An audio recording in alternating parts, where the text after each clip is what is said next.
Bonjour à tous, bienvenue dans la Minute Ayurveda Sourire.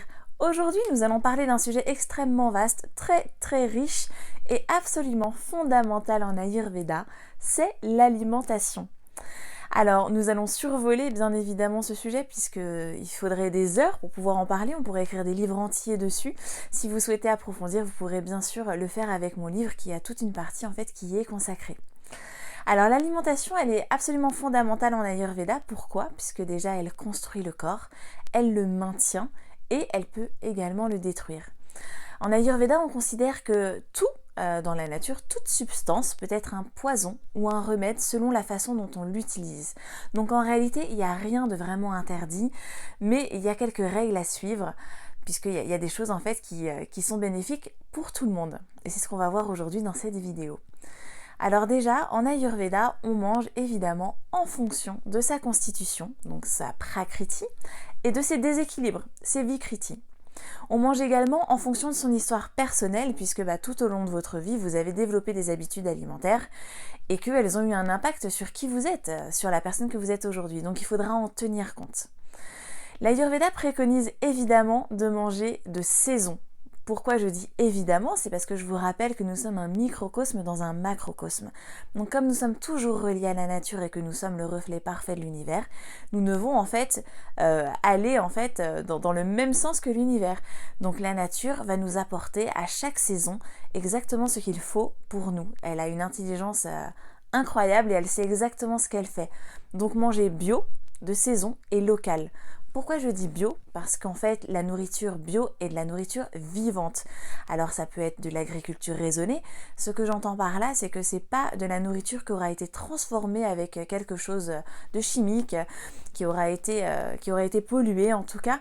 Ce sera ce qui est le plus proche en fait du naturel. La nourriture bio, c'est un bon exemple puisque par exemple, vous voyez que dans les fruits et les légumes bio, il y a des insectes. C'est donc de la nourriture qui va attirer la vie, le vivant, la vitalité. Et donc quand on va l'ingérer, c'est ce qui va se passer aussi en nous. Nous allons créer de la vie, du vivant, de la vitalité. Et ça, c'est absolument fondamental puisque la nourriture morte va créer des toxines et va vraiment en fait avoir un impact négatif sur le feu digestif. Il faudra donc, là vous l'avez peut-être déjà compris, éviter de manger des restes, éviter de réchauffer la nourriture, surtout au micro-ondes, éviter tout ce qui est en conserve, tous les produits manufacturés, transformés, les produits surgelés. Donc allez plutôt sur de l'alimentation vraiment fraîche, locale, de saison et bio. Et bien sûr faire la cuisine avec amour puisque vous faites une offrande à vous-même, vous nourrissez votre corps, donc c'est important. L'amour c'est toujours le petit ingrédient qui fait toute la différence. Et donc aller aussi sur quelque chose de varié. En fait, on parle beaucoup des saveurs en Ayurveda. Les saveurs ont un pouvoir médicinal particulier. Donc il y a 6 saveurs. Il y a le sucré, il y a le salé, il y a l'acide, amer, astringent, piquant. Donc si on peut avoir toutes les saveurs au sein du même repas, c'est merveilleux. Puisqu'alors là, du coup, il y a une richesse nutritionnelle et médicinale en fait parfaite pour vous. On va également en fait plutôt manger chaud, plutôt cuit en tout cas, dans la majorité des cas, mais bon encore une fois c'est toujours du sur-mesure à 100%, donc à adapter selon les cas. On évite en général de boire froid. Il y a des associations alimentaires aussi qui sont plutôt à éviter, donc tout ce qui est par exemple mélanger les fruits avec les autres aliments, de façon générale en Ayurveda c'est pas adapté, au même titre qu'on va pas faire chauffer le miel. Voilà, c'est quelques petits exemples pour vous donner des indications, mais en tout cas, le mieux en fait, pour vraiment savoir ce qui vous convient, c'est de consulter quelqu'un qui pourra vraiment vous orienter. Après, il y a également la qualité énergétique de ce que vous allez manger. Donc, il y a des énergies spécifiques en fait dans chaque aliment, et ça aussi, ça va avoir un impact sur votre corps et sur votre esprit.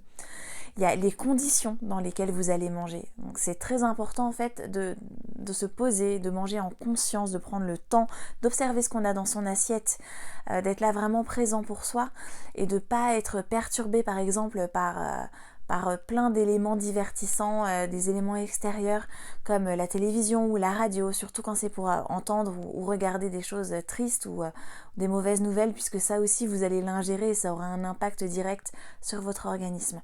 Donc voilà, respectez-vous en tout cas avec ça. Dites-vous aussi que l'alimentation c'est un sujet qui est très vaste, qu'on ne peut pas en fait avoir une liste d'aliments type pour chaque personne, même si c'est ce que vous allez trouver dans la majorité des livres, et c'est aussi le cas dans mon livre, hein. Ça vous donne des indications en fait sur ce qui est bon pour tel ou tel dosha, mais en réalité il faut toujours confronter ça à votre histoire personnelle.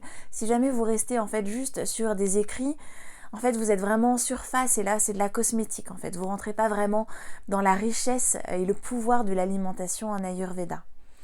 Donc j'espère qu'en tout cas avec ces quelques indications, vous y voyez déjà un peu plus clair.